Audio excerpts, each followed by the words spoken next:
ఆలయాల్లో ఫోటోలు తీయడం శాస్త్ర విరుద్ధమా? అలా చేయటం పాపమా, దోషమా అని అడుగుతున్నారు. సర్వసాధారణంగా దేవాలయాల్లోకి వెళితే అందరూ చేసేటటువంటి విషయాన్నే వారు ప్రశ్నించడం జరిగింది. అయితే ఇక్కడ మనం గమనించాల్సినటువంటి విషయం ఏమిటి అంటే, దేవాలయము అనేటటువంటిది అత్యంత విశేషమైనటువంటి దైవస్థానము. ఇది మనం అందరము కూడా మర్చిపోకూడదు. ఏ దేవాలయానికి వెళ్ళినప్పటికీ కూడా ఆ దేవాలయంలో ఉన్నటువంటి మూల విరాట్ ఏదైతే ఉంటుందో ఆ మూల విరాట్కు ప్రతిష్టాపన సమయములో ప్రాణప్రతిష్ఠ గావింపబడి ఉంటుంది. కాబట్టి గర్భాలయంలో ఉన్నటువంటిది ఒక శిల కాదు, సజీవ రూపంలో ఉన్నటువంటి ప్రత్యక్షంగా పరమాత్ముడే అక్కడ కొలవై ఉంటాడు అనేటటువంటి ఈ యొక్క సత్యాన్ని మనం ఎవ్వరూ కూడా విస్మరించకూడదు. కాబట్టి ప్రత్యక్షంగా పరమాత్ముడు గర్భాలయంలో కొలువై ఉన్నప్పుడు మనము ఫోటోలు తీయడం కానీ, వీడియోలు తీయడం కానీ ఇటువంటి చర్యలకు మనము ఉపక్రమించినట్టయితే అది దోషంగానే పరిగణించబడుతుంది. కాబట్టి మనము ఆ దేవతా విగ్రహాన్ని బంధించవలసింది మన కెమెరాల్లోనో వీడియోల్లోనో కాదు, ఆ పరమాత్ముని మన మనస్సులో బంధించుకోవాలి. అది నిజమైన ఫోటోగ్రఫీ, అది నిజమైన వీడియోగ్రఫీ.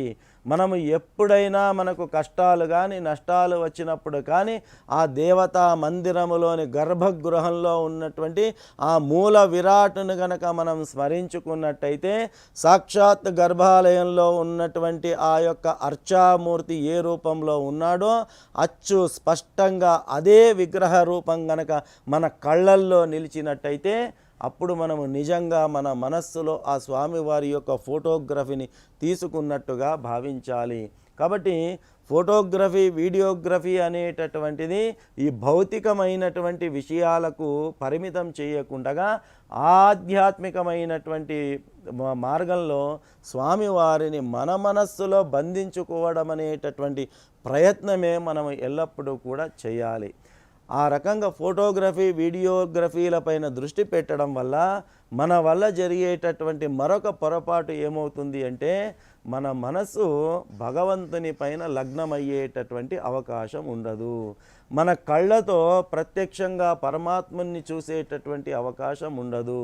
అంత కష్టపడి ఆయాస వ్యయాసాలు పడి మనము ఆ దివ్య క్షేత్రానికి వెళ్ళినప్పుడు ఈ దివ్యమైనటువంటి చక్షువులతో మనము పరమాత్ముని సంపూర్ణంగా దర్శించుకోకుండా ఎదురుగా ఆ దేవతా విగ్రహం ఉన్నప్పటికీ కూడా కెమెరాల్లో చూడడము ఇది నిజంగా దౌర్భాగ్యకరమైనటువంటి విషయము. కాబట్టి ప్రత్యక్షంగా పరమాత్ముని దర్శించుకునే అవకాశాన్ని మనం కోల్పోతున్నాం ఆ యొక్క చర్యల వల్ల, ఆ యొక్క చేష్టల వల్ల. కాబట్టి అది ముమ్మాటికి కూడా మనము అది అశాస్త్రీయమైనదిగానే భావన చేయాలి. కాబట్టి కెమెరాల్లో, వీడియోల్లో కాదు భగవంతుని మనం బంధించుకోవాల్సింది మన మనస్సులో బంధించుకోవాలి. ఈ యొక్క సత్యమైనటువంటి విషయాన్ని మనము ఎరిగినట్టయితే తప్పకుండా ఆ మందిర దర్శనానికి వెళ్ళినప్పుడు ఆ యొక్క భగవత్ కృపకు పాత్రులవుతాం.